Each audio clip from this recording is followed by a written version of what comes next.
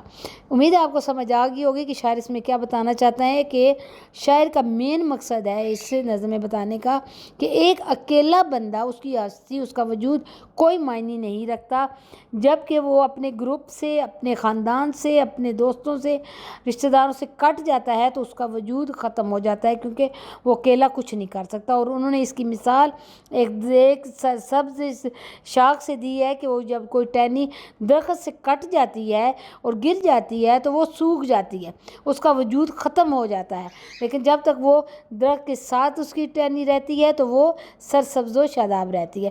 اس سے انہوں نے مثال دی ہے کہ جب وہ کسی سے کٹ جاتا ہے اس کا واسطہ تو اس کا وجود ختم ہو جاتا ہے۔ یہ تو تھا اس کا مرکزی خیال۔ امید ہے آپ کو نظم کی پڑھنے سے پہلے ہی اس کی سمجھ آ گئی ہوگی کہ اس میں شاعر کا مین مقصد کیا ہے، ٹھیک ہے۔ تو چلتے ہیں نیکسٹ۔ تو شعر نمبر 1 ہے، ڈالی گئی جو فصل خزاں میں شجر سے ٹوٹ، ڈالی گئی جو فصل خزاں میں شجر سے ٹوٹ، ممکن نہیں ہری ہو صحاب بہار سے، ٹھیک ہے۔ یہ تھا شعر نمبر 1۔ اس میں جو اس کا مفہوم ہے کہ یہی وہ، جیسے میں نے آپ کو اس کا مرکزی خیال بتایا ہے کہ اس میں مین، اس شعر میں یہی مطلب بتایا گیا ہے کہ ممکن نہیں، شاعر کہتا ہے کہ کوئی بھی جو ٹہنی ہو اپنے درخت سے کٹ جائے تو وہ ہری رہے، ٹھیک ہے۔ موسم بہار میں کہ بہار کے بادل بھی اس کو ہرا نہیں کر سکتے جب وہ اپنے درخت سے کٹ جاتی ہے تو، ٹھیک ہے۔ یہ اس کا مفہوم تھا۔ اب پہلے بھی میں آپ کو یہ بتا چکی ہوں کہ جب بھی آپ کسی شعر کی تشریح کرتے ہیں تو سب سے پہلے آپ نے اس کے ورڈز میننگ، جو مشکل ورڈز میننگ ہیں وہ چیک کرنے ہیں۔ جب آپ کو ان کا مطلب پتہ چل جائے گا تو ان کو اپنے ورڈز میں آپ نے بتانا ہے، آسان لفظ میں، کہ شاعر اس میں کیا بتانا چاہتا ہے۔ تو جب آپ اس کے ورڈز میں نکال لیں گے تو آپ کو اس میں تشریح کرنے میں بہت آسانی ہوگی، ٹھیک ہے۔ تو اس میں فصل خزاں کا مطلب ہے خزاں کا موسم۔ آگے ہے ڈالی، ڈالی کا مطلب ٹہنی۔ صحاب، صحاب کا مطلب ہے بادل، ٹھیک ہے۔ شجر، درخت کو کہتے ہیں، ٹھیک ہے۔ آگے ہے ہری ہونا، سرسبز ہونا۔ ہری کا مطلب سبز، یعنی کہ شاداب، سرسبز ہونا، شاداب ہونا، ٹھیک ہے۔ تو اب ہم آتے ہیں اس کی تشریح کی طرف۔ تشریح میں اس میں اقبال نے اپنے جو ہے وہ فلسفہ اجتماعیت پر روشنی ڈالی ہے۔ وہ کہتے ہیں کہ شاعر کہتا ہے کہ جو شاخ خزاں کے موسم میں ٹوٹ کر درخت سے الگ ہو، خزاں کا موسم ہوتا ہے آپ کو پتہ ہے، جب سردی کا سخت موسم ہے اس کو خزاں کہتے ہیں، جس میں پتے جھڑتے ہیں اور جو درخت سے سوکھ کر وہ گرتے ہیں، ٹہنیاں گرتی ہیں، تو وہ خزاں کا موسم ہوتا ہے۔ تو اس میں وہ کہتے ہیں کہ اس موسم میں ٹوٹ کر درخت سے الگ ہو جائے، وہ دوبارہ کبھی سرسبز و شاداب نہیں ہو سکتی۔ اگرچہ بہار آئے اور بہار کا بادل برس کر موسم کو خوشگوار بنا دے، لیکن پھر بھی وہ جو شاخ ہے، وہ ٹہنی جو ہے وہ سرسبز نہیں ہو سکتی۔ تو وہ کہتے ہیں انسان جب اپنی قوم سے ناطہ توڑ لیتا ہے تو اس کی نشو و نما اور ترقی رک جاتی ہے، تباہی اور بربادی اس کا مقدر بن جاتی ہے۔ اس شعر کا یہ مطلب ہے، ٹھیک ہے۔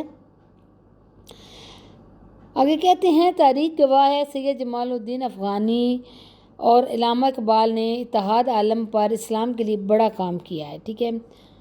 تو اس شعر میں درخت اور ٹہنی کی مثال بڑی عمدہ ہے۔ یہ حقیقت ہے کہ جو ٹہنی درخت سے کٹ جائے وہ جلد سوکھ جاتی ہے اور پھر اس کے ہرے ہونے کا سوال ہی پیدا نہیں ہوتا۔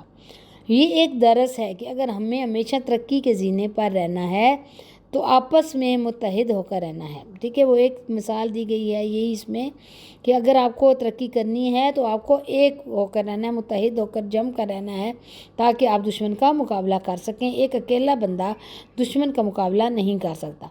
مسلمانوں کو چھوٹے موٹے فروئی اختلافات میں الجھ کر اپنے اتحاد کو پارا پارا نہیں کرنا چاہیے۔ وہ کہتے ہیں مسلمان جو ہیں ان کو چھوٹی چھوٹی باتوں پہ آپس میں لڑائی کر کے اپنے آپ کو ایک دوسرے سے الگ نہیں کرنا چاہیے۔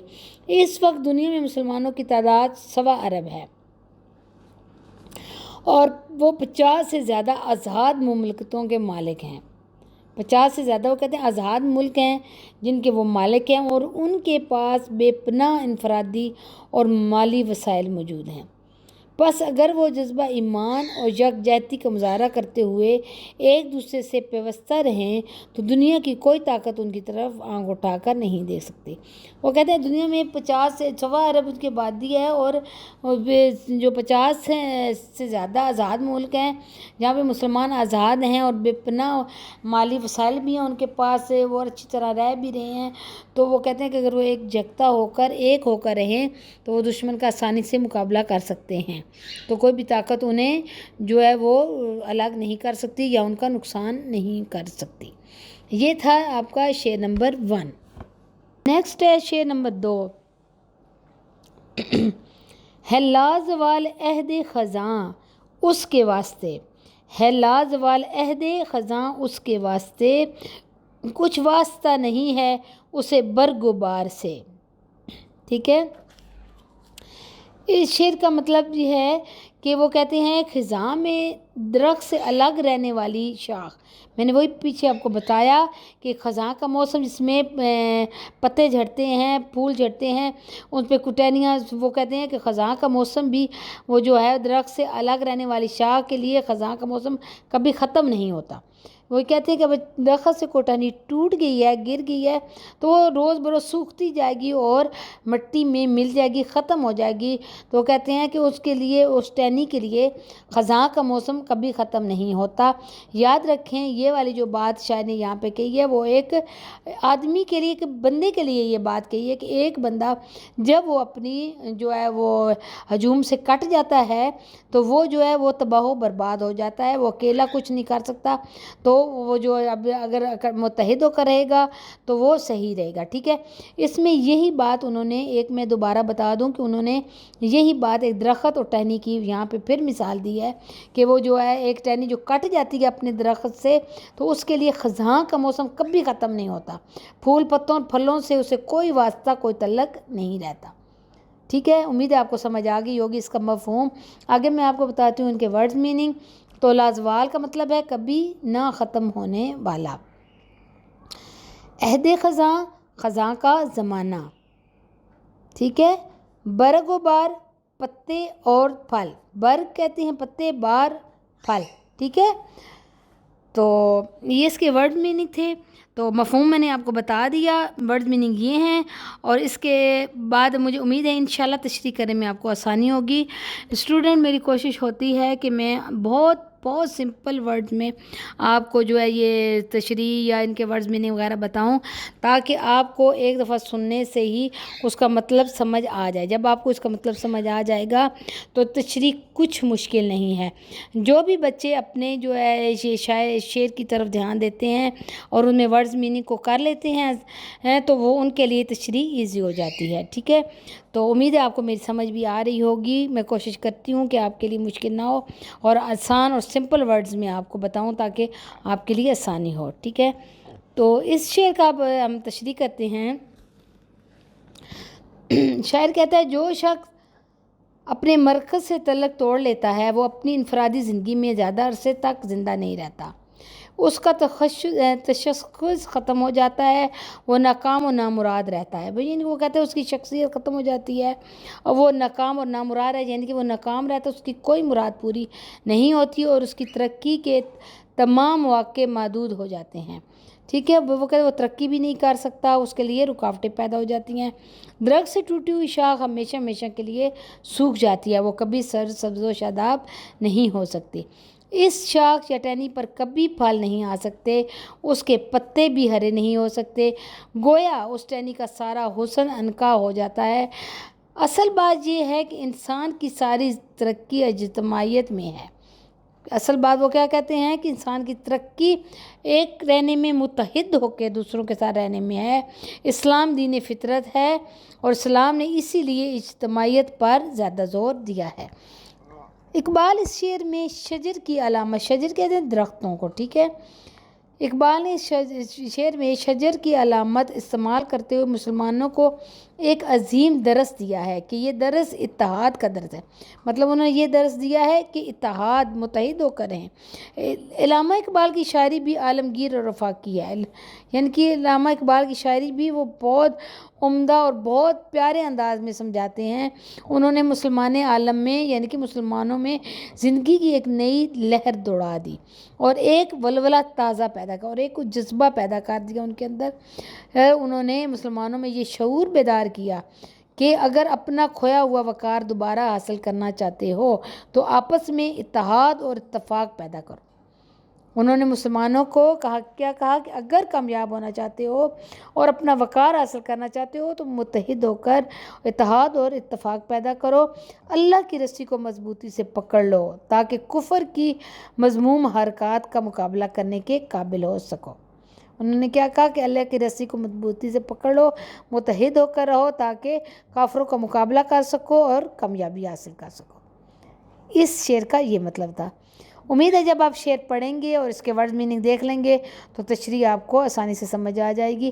تشریح کا مطلب یہ نہیں ہوتا کہ آپ لفظ بلفظ کو ڈھونڈ کے اس میں اپنے طرف سے لفظ شامل کر دیں اور لکھ دیں، نہیں. اس کا مطلب ہوتا ہے کہ جو آپ نے شعر پڑھا ہے آپ اس کے ورڈ میننگ دیکھیں گے تو آپ کو جب اس کی سمجھ آ جائے تو آپ وہ اس کو اپنے ورڈز میں آسانی سے بتا دیں کہ اس شعر میں شاعر کیا کہہ رہا ہے، تو وہ آپ کی تشریح انشاءاللہ بالکل ٹھیک ہوگی. امید ہے آپ کو اس شعر کی سمجھ آ گئی ہوگی. چلتے ہیں نیکسٹ. شعر نمبر 3. ہے تیرے گلستاں میں بھی فصل خزاں کا دور، ہے تیرے گلستاں میں بھی فصل خزاں کا دور، خالی ہے جیب گل زر کامل عیار سے. ٹھیک ہے، اس شعر کا مفہوم ہے کہ ایک قوم مسلم، وہ مسلمانوں کو مخاطب کر کے کہتے ہیں، اے قوم مسلم تیرے باغ میں خزاں کا موسم چھایا ہوا ہے. فصل خزاں کا موسم دور میں تیرے گلستان باغ میں، وہ کہتے ہیں تیرے باغ میں خزاں کا موسم چھایا ہوا ہے. خالی ہے جیب گل، یعنی کہ پھولوں کا دامن جو ہے وہ خالص پھولوں سے خالی ہے. زر کامل عیار سے، وہ کہتے ہیں سونے سے خالی ہو گیا ہے، ہر طرف ویرانی اور بربادی ہے.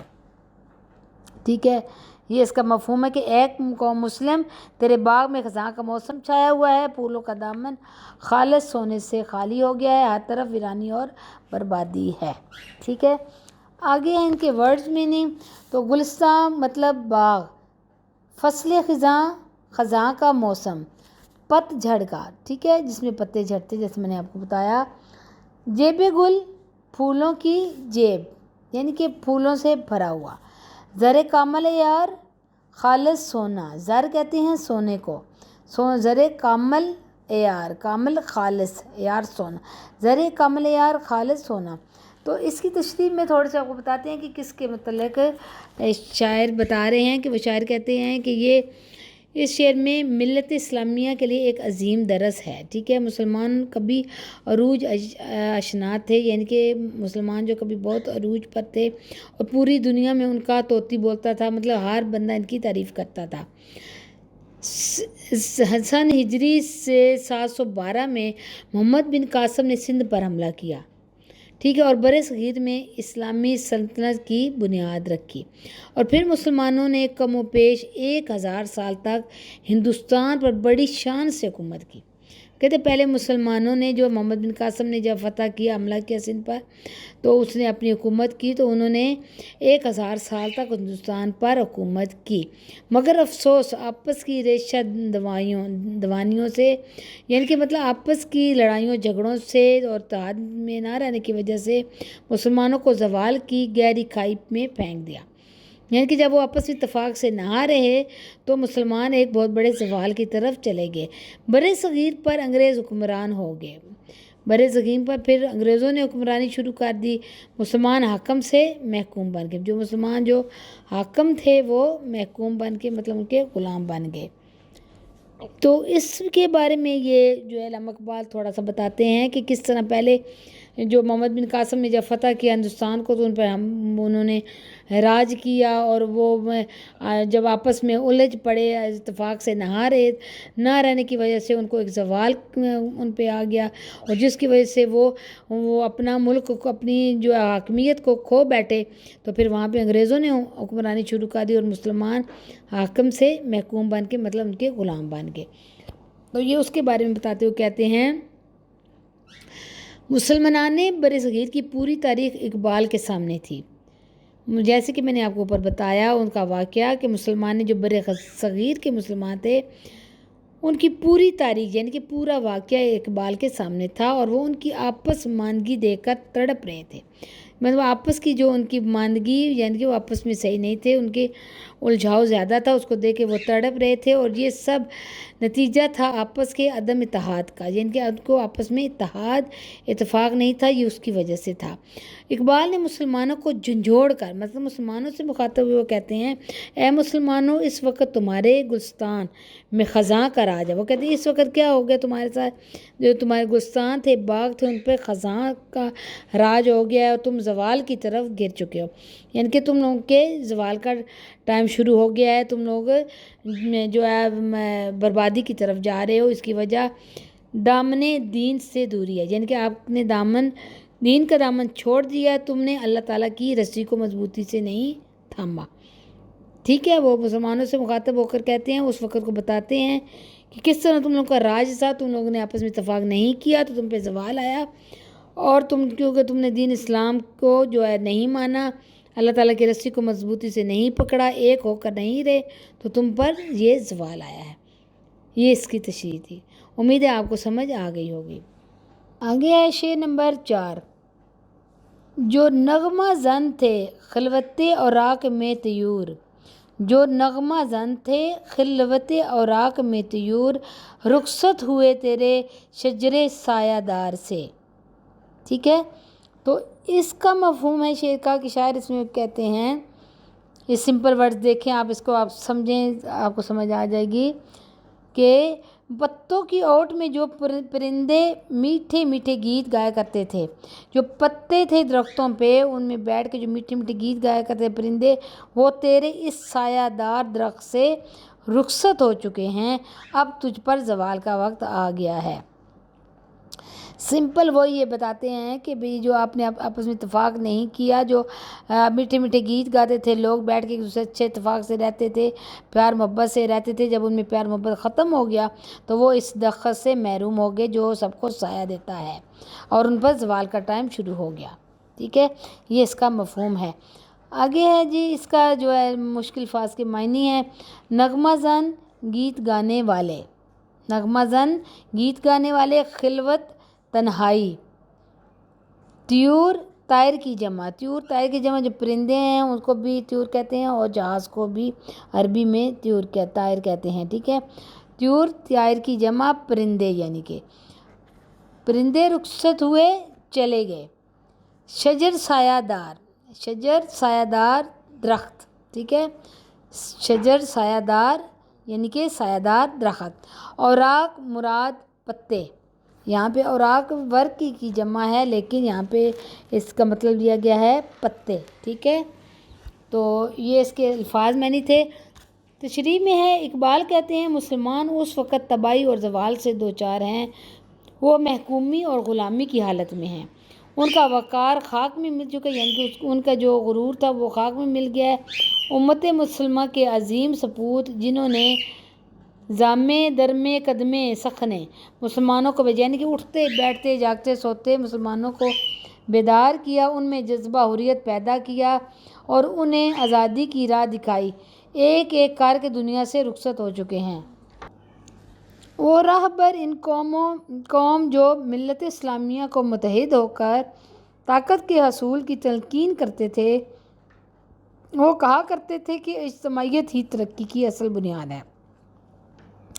وہ کہتے ہیں جو راہبر تھے، ان کے جو رہنما تھے اس قوم کے، وہ ملت اسلامیہ اسلام کو متحد ہو کر ان کی طاقت کے بارے میں بتاتے تھے کہ وہ جب تک ایک رہیں گے، متحد رہیں گے، اجتماعی حالت میں رہیں گے تو وہ ترقی کر سکتے ہیں، اس کے بارے میں بتاتے تھے، کہا کرتے تھے کہ اجتماعیت ہی ترقی ہے، اصل بنیاد ہے۔ شاعر کا مقصد یہ ہے، یہاں پہ آپ دیکھیں کہ آپ کو آپ کا شاعر کی تشریح جو آپ کو سمجھ آئے گی۔ شاعر کا مقصد یہ ہے کہ مسلمان زوال پذیر ہو چکے ہیں، یعنی کہ مسلمانوں پر زوال آ چکا ہے، ان کی رہبری کرنے والے مخلص اور اہل دل لیڈر اس دنیا سے رخصت ہو چکے ہیں، جو ان کی رہنمائی کرتے تھے، جو ان کے لیڈر تھے وہ دنیا سے جا چکے ہیں، اب بظاہر ان کی رہبری کرنے والے ہی کی نظر نہیں آ رہے۔ وہ کہتے ہیں اب کوئی بظاہر دیکھے تو ان کے رہبری کرنے والے کوئی رہنما نظر نہیں آ رہے، اہل دل موجود ہوں تو قوم کے سنورنے کی توقع ہوتی ہے۔ شاعر کہتا ہے کہ جب اہل دل، جب دل رکھنے والے، جو اچھے مشورے دینے والے، دین اسلام پہ چلنے والے موجود ہوں تو قوم کو سنورنے کا موقع ملتا ہے، ان کی امید ہوتی ہے، ورنہ وہ برباد ہو جاتی ہے۔ شاعر کہنا یہ چاہتا ہے کہ مسلمانوں کو خود ہی اس حقیقت سے آشنا ہونا پڑے گا، یہ مسلمانوں کو خود ہی اس حقیقت کو جاننا پڑے گا اور اس نقطے کو سمجھنا پڑے گا کہ کامیابی کے لیے قوم میں اتحاد اور اتفاق ضروری ہے، پوری قوم کا جہد پیم اور صحیح کی صفت کو اپنا کر ملت کی کشتی کو طوفان سے نکالنا ضروری ہے۔ وہ کہتے ہیں پوری قوم کو متحد ہو کر ایک صفت میں جا کر اپنی ملت کی کشتی، جو اپنی قوم کی کشتی، اپنے ملک کی کشتی کو چلا رہے ہیں، ایک ہو کر اتفاق سے وہ اس کشتی کو اس طوفان سے بچا سکتے ہیں۔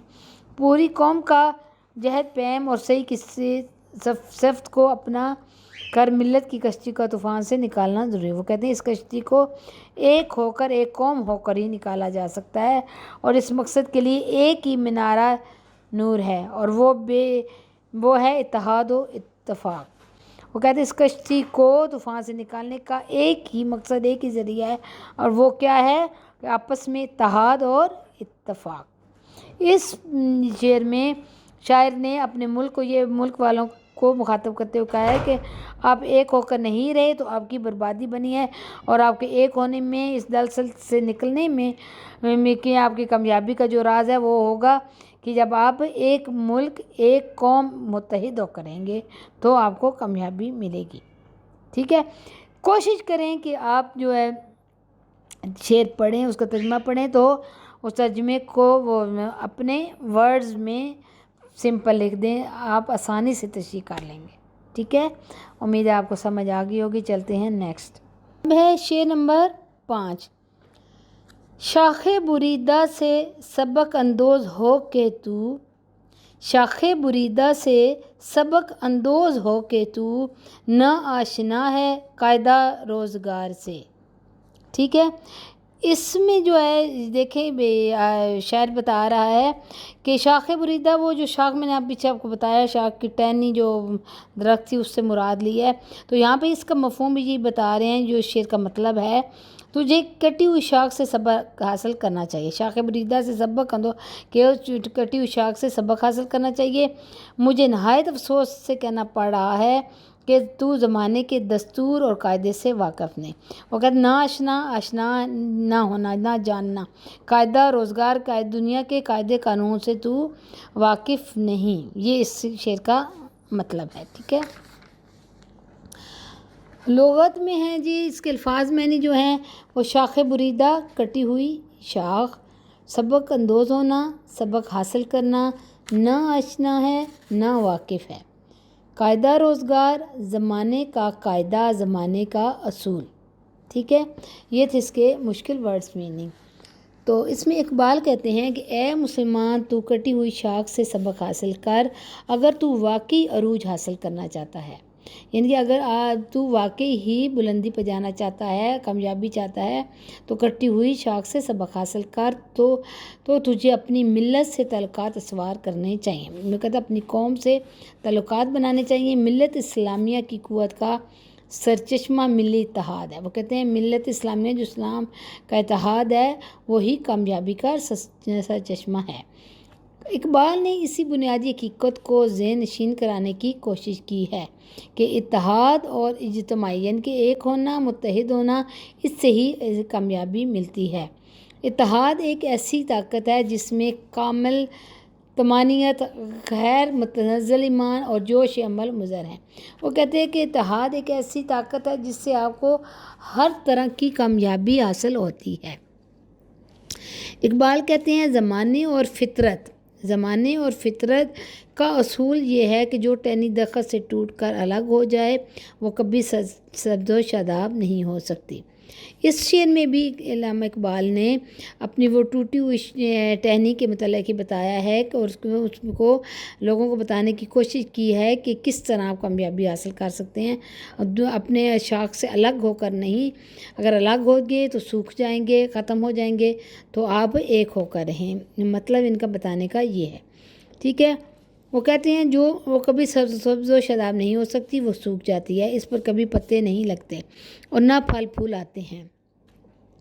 کسی کتاب کی شرازہ بندی اتفاق و اتحاد کی مرہون منت ہے. وہ کہتے ہیں کوئی کتاب کی شرازہ بندی کیا ہوتا ہے کہ کتاب کو جوڑنا، ایک ایک صفحے کو اکٹھا کرنا، ایک ایک پیج کو اکٹھا کر کے جب وہ اکٹھا کرتے ہیں تو وہ کتاب بنتی ہے. اس طرح یہ کہہ رہے ہیں منتشر اوراق پر کتاب کا اطلاق نہیں ہوتا.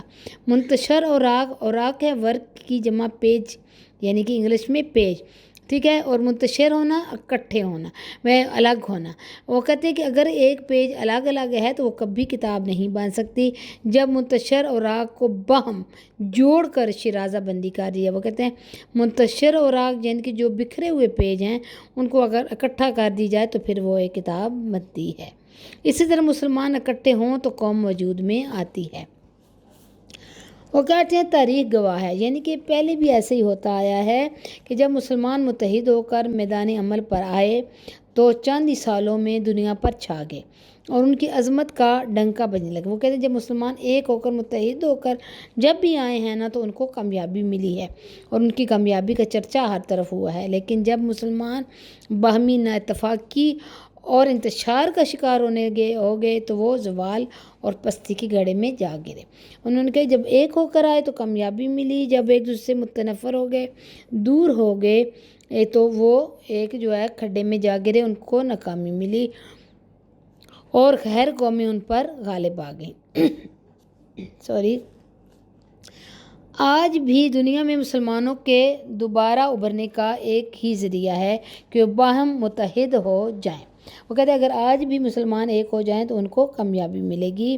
باہمی اختلافات کو پس منظر ڈال دیں اور دشمنوں کے مقابلے میں سیسا پلائی ہوئی دیوار بن جائے. وہ کہتے ہیں پہلے جو اختلافات تھے آپس میں، جو بھی ان کو جو برائیاں تھیں، جو بھی ان کی غلط فہمیاں تھیں، ان کو دور کر دیں اور ایک ہو جائیں تاکہ وہ دشمن کے آگے سیسا پلائی ہوئی دیوار کیا ہوتی ہے، وہ جو پگھلتا نہیں ہے، وہ جس کو کوئی توڑ نہیں سکتا. ٹھیک ہے، جذبہ ایمان، یکجہتی اور اجتماعیت کی بدولت ہی مسلمان اپنا کھویا ہوا وقار دوبارہ حاصل کر سکتے ہیں. جذبہ ایمان، یکجہتی مطلب ایک ہونا، اس کی بدولت ہی مسلمان اپنا کھویا ہوا وقار حاصل کر سکتے ہیں. ٹھیک ہے، شعر کا مطلب یہی تھا. علامہ اقبال جی بتا رہے تھے کہ کس طرح آپ ایک ہو کر کامیابی حاصل کرتے. یہ تھا شعر نمبر 5. نیکسٹ ہے شعر نمبر 6 مطلب 6. ملت کے ساتھ رابطہ استوار رکھ، ملت کے ساتھ رابطہ استوار رکھ، پیوستہ رہ شجر سے امید بہار رکھ. ٹھیک ہے، مفہوم ہے اس کا مطلب، اس شعر کا مطلب ملت ایک درخت کی مانند ہے. ملت کیا ہے؟ قوم. ٹھیک ہے، وہ ایک درخت کی مانند ہے، اسے تعلق قائم رکھ. امید کی جا سکتی ہے کہ بہار آنے پر بھی